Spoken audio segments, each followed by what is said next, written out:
a mais uma aula de História. Na aula de hoje, nós abordaremos os teóricos do absolutismo.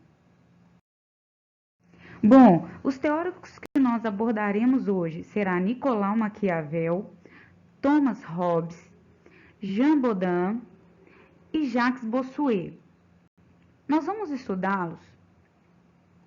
Por quê? Porque nas aulas passadas nós vimos como que o Estado Nacional se formou, como que o rei ganhou poder. E esses filósofos, eles vão estudar isso, eles vão tentar entender isso.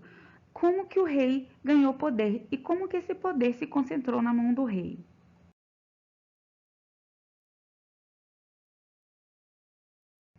Aqui nós temos nosso primeiro filósofo político, que é Nicolau Maquiavel. Ele escreve o livro O Príncipe. O livro Príncipe foi dedicado a Lorenzo de Médici, um governante de Florença. Nesse livro, o Príncipe ele propõe um governo forte, livre da influência da igreja, sem, entretanto, confrontar a igreja. No livro Príncipe, além de sugerir a separação entre o Estado e a igreja, ele entendia que o príncipe deveria ser inflexível na gestão do Estado. No livro O Príncipe, ele fala que o príncipe ele deve ser amado, mas se ele não for amado, então ele deve ser temido.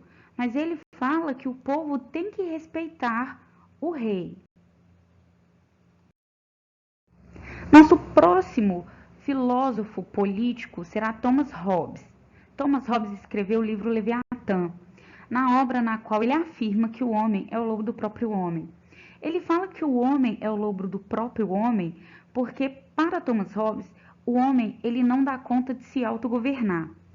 Ele fala que se o homem fosse deixado à própria sorte, sem o controle de um governante, seria um caos social. Então, o que acontece? O homem ele tem que ceder o seu direito de se autogovernar para um rei.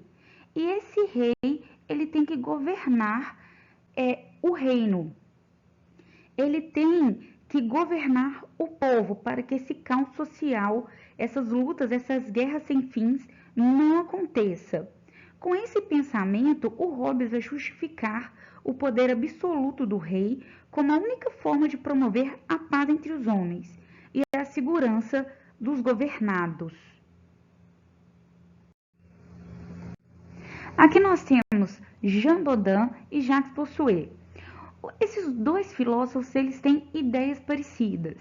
A ideia deles é da teoria do direito divino. Para eles, a autoridade do rei ela é divina, é porque Deus quis. Deus quis que o rei governasse. Então, para Jean Bodin, a autoridade do rei era a representação da vontade de Deus na terra, devendo os súditos obediência ao monarca. Bossuet, por sua vez, em sua obra Política tirada da Sagrada Escritura, defendia a ideia de que o poder do rei emana de Deus, sendo ele, o rei, um homem predestinado a governar. Esses quatro pensadores que acabamos de estudar influenciaram as monarquias absolutistas em várias regiões da Europa. Mas quais foram as principais características do absolutismo monárquico?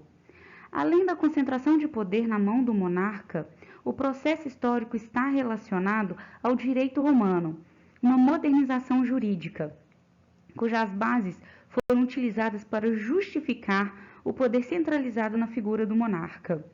Caracterizava-se como um regime monárquico marcado pelo despotismo e forte militarização. Despotismo é quando o rei ele governa sozinho e ele governa como ele quer, ele governa como ele deseja. E militarização é um estado com um exército forte. Então o rei ele vai governar sozinho e do jeito que ele quer e vai ter um exército forte. A política vai ser uma política mercantilista, onde se acumula metais. E do ponto de vista político, as alianças vão ser formadas por meio de casamento entre linhagens dinásticas. Mas vamos lembrar que a burguesia ela também pode comprar cargos. E é dessa forma que vai se caracterizar o fortalecimento do poder real. Vamos agora realizar as atividades de aplicação. Página 196, atividade número 1. Explica a seguinte frase de Thomas Hobbes: o homem é o lobo do próprio homem. Bom, essa frase de Hobbes significa, em linhas gerais, que, se os humanos fossem deixados à própria sorte, sem controle de um governante, as disputas de interesses particulares provocariam um caos social, com a existência de lutas e guerras sem fins. Hobbes justifica o poder absoluto do rei como a única forma de promover a paz entre os homens e a segurança dos governantes. O trono real não é o trono de um homem, mas o trono do próprio Deus. Os reis são deuses e participam, de alguma maneira, da independência divina. O rei vê mais longe e de mais alto. Deve acreditar-se que ele vê melhor. Jacques Bossuet. Essas afirmações de Bossuet referem-se ao contexto do século XII na França, na qual ocorria uma profunda ruptura entre a Igreja e o Estado, pelo fato de o Papa almejar o exercício do poder monárquico por ser representante de Deus. B. Do século X na Inglaterra, no qual a Igreja Católica atuava em total acordo com a nobreza feudal. C. Do século XVIII na Inglaterra, no qual foi desenvolvida a concepção iluminista do governo como está exposta. D. Do século XVII na França, no qual se consolidavam as monarquias nacionais. E. No século XVI na Espanha, no momento da união dos tronos de Aragão e Castela.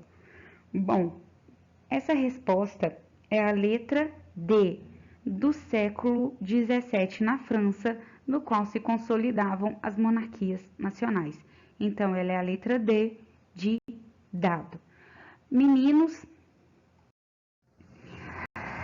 façam na página 196 e 197 as atividades propostas, número 3 e número 4. E até a próxima aula.